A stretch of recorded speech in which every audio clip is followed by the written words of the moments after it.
Hello friends, મારી channel ગુજરાતીમાં તમારું ખૂબ ખૂબ સ્વાગત છે.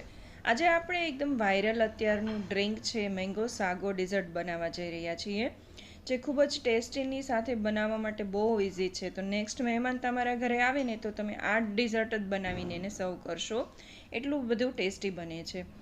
તમે એના માટે અહીંયા 1/4 કપ દૂધ લીધું છે. એમાં 1 ટીસ્પૂન ભરીને હું વેનીલા કસ્ટર્ડ પાવડર એડ કરું છું અને એને સારી રીતે મિક્સ કરી દેવાનું છે દૂધમાં. દૂધને સાઈડ પર મૂકી દેવાનું છે અને એક તપેલીમાં અહીંયા 3 કપ ભરીને હું દૂધ લઉં છું. એની અંદર આપણે 1/4 કપ ખાંડ એડ કરવાની છે. તો દૂધ થોડું ગરમ થઈ જાય ને એટલે ખાંડ એડ કરી દેવાની અને ખાંડ મેલ્ટ થઈ જાય ત્યાં સુધી આપણે એને મેલ્ટ થવા દેવાનું છે. મીડિયમ ફ્લેમ ઉપર આપણે ખાંડને પહેલાં મેલ્ટ કરી લેવાની છે. મેલ્ટ થઈ જાય ખાંડ એટલે ગેસની ફ્લેમ લો કરી નાખી અને આપણે જે કસ્ટર્ડ પાવડરવાળું જે મિલ્ક બનાવ્યું હતું મિક્સ એમાં થોડું થોડું એડ કરતું જવાનું છે ને મિક્સ કરતું જવાનું છે.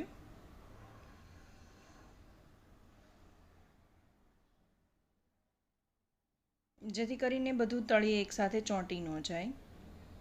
આવી રીતે બધું જ દૂધ આપણે આની અંદર એડ કરી દઈશું અને પછી 5 થી 6 મિનિટ એને આપણે લો ફ્લેમ ઉપર લગાતાર ચલાવતા ગરમ કરી લેવાનું છે.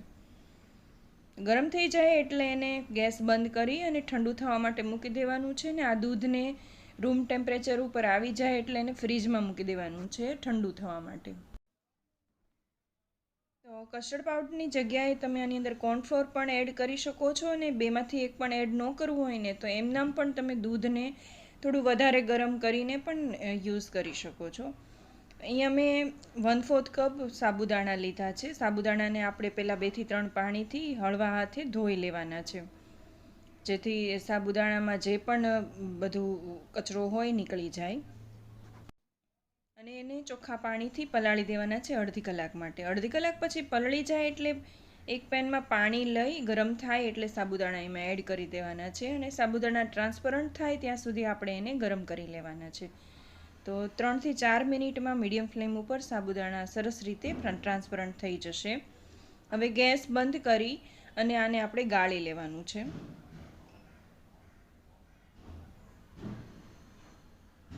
તો આપણા સાગો ડ્રિંક માટે સાગો તૈયાર થઈ ગયા છે.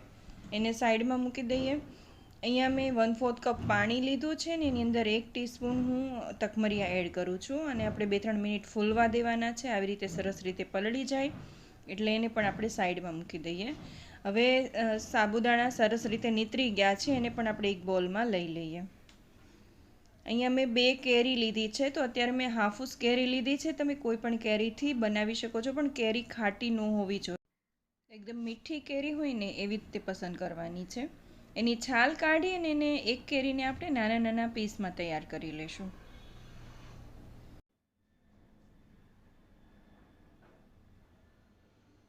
કોઈ મહેમાન આવવાના હોય ને અગાઉથી ખબર હોય તો તમે આ ડ્રિંક બનાવીને પહેલેથી જ ફ્રીજમાં સેટ કરીને રાખી દેશો તો મહેમાન આવે ત્યારે તમે એની સાથે ટાઈમ સ્પેન્ડ કરી શકશો. તો આવી રીતે નાના નાના પીસમાં આપણે એને સમારી લઈએ, જેથી આપણું ડ્રિંક જે બને એમાં એકદમ સરસ મેંગોનો ક્રંચ આવી જાય.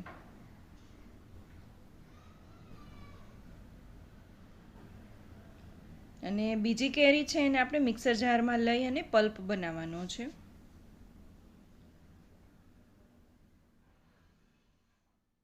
તો એમાં મેં કાંઈ પણ એડ નથી કર્યું, પ્યોર કેરીનો જ પલ્પ બનાવ્યો છે. આપણું ડ્રિંક છે જે બનાવીને ફ્રીજમાં મૂક્યું તો એકદમ ચીલ થઈ ગયું છે અને આવું ચિલ્ડ મિલ્ક જ જોશે. હવે આપણે જે સાબુદાણા પલાળીને એક બાઉલમાં લીધા હતા એ એમાં એડ કરી દેવાના છે અને તકમરિયા એડ કરવાના છે. ત્યારબાદ આ કેરીનો પલ્પ એમાં એડ કરી દેવાનો છે. તો અડધો કપ જેટલો પલ્પ હશે અને એમાં અડધા કેરીના પીસીસ એમાં એડ કરી દઈએ ને અડધા આપણે ડેકોરેશન માટે રાખશું. એમાં ઠંડા ઠંડા આઈસ ક્યુબ્સ એડ કરવાના છે ને બધું મિક્સ કરી દેવાનું છે.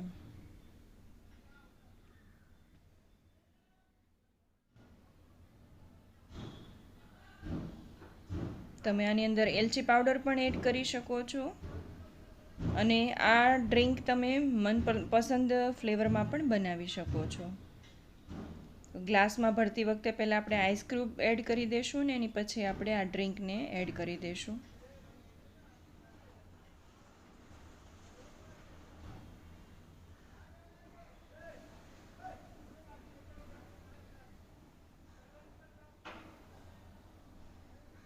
એની ઉપર ફરીથી થોડા આઈસ ક્યુબ્સ નાખશું અને કેરીના પીસીસ એડ કરી દેશું ઉપરથી. એની ઉપર થોડીક તૂટી ફૂટી અથવા તો જેલી તમારી પાસે કોઈ પણ અવેલેબલ હોય તમે એડ કરી શકો છો. અને થોડુંક ડ્રાય ફ્રૂટ, અહીંયા મેં કાજુ ને બદામ લીધા છે, એડ કરી દઈએ તો આપણું મેંગો સાગો ડ્રિંક તૈયાર છે. બહુ જ ટેસ્ટી બને છે. તમે એકવાર ટ્રાય જરૂરથી કરજો ને રેસીપી ગમી હોય તો લાઈક જરૂરથી કરજો.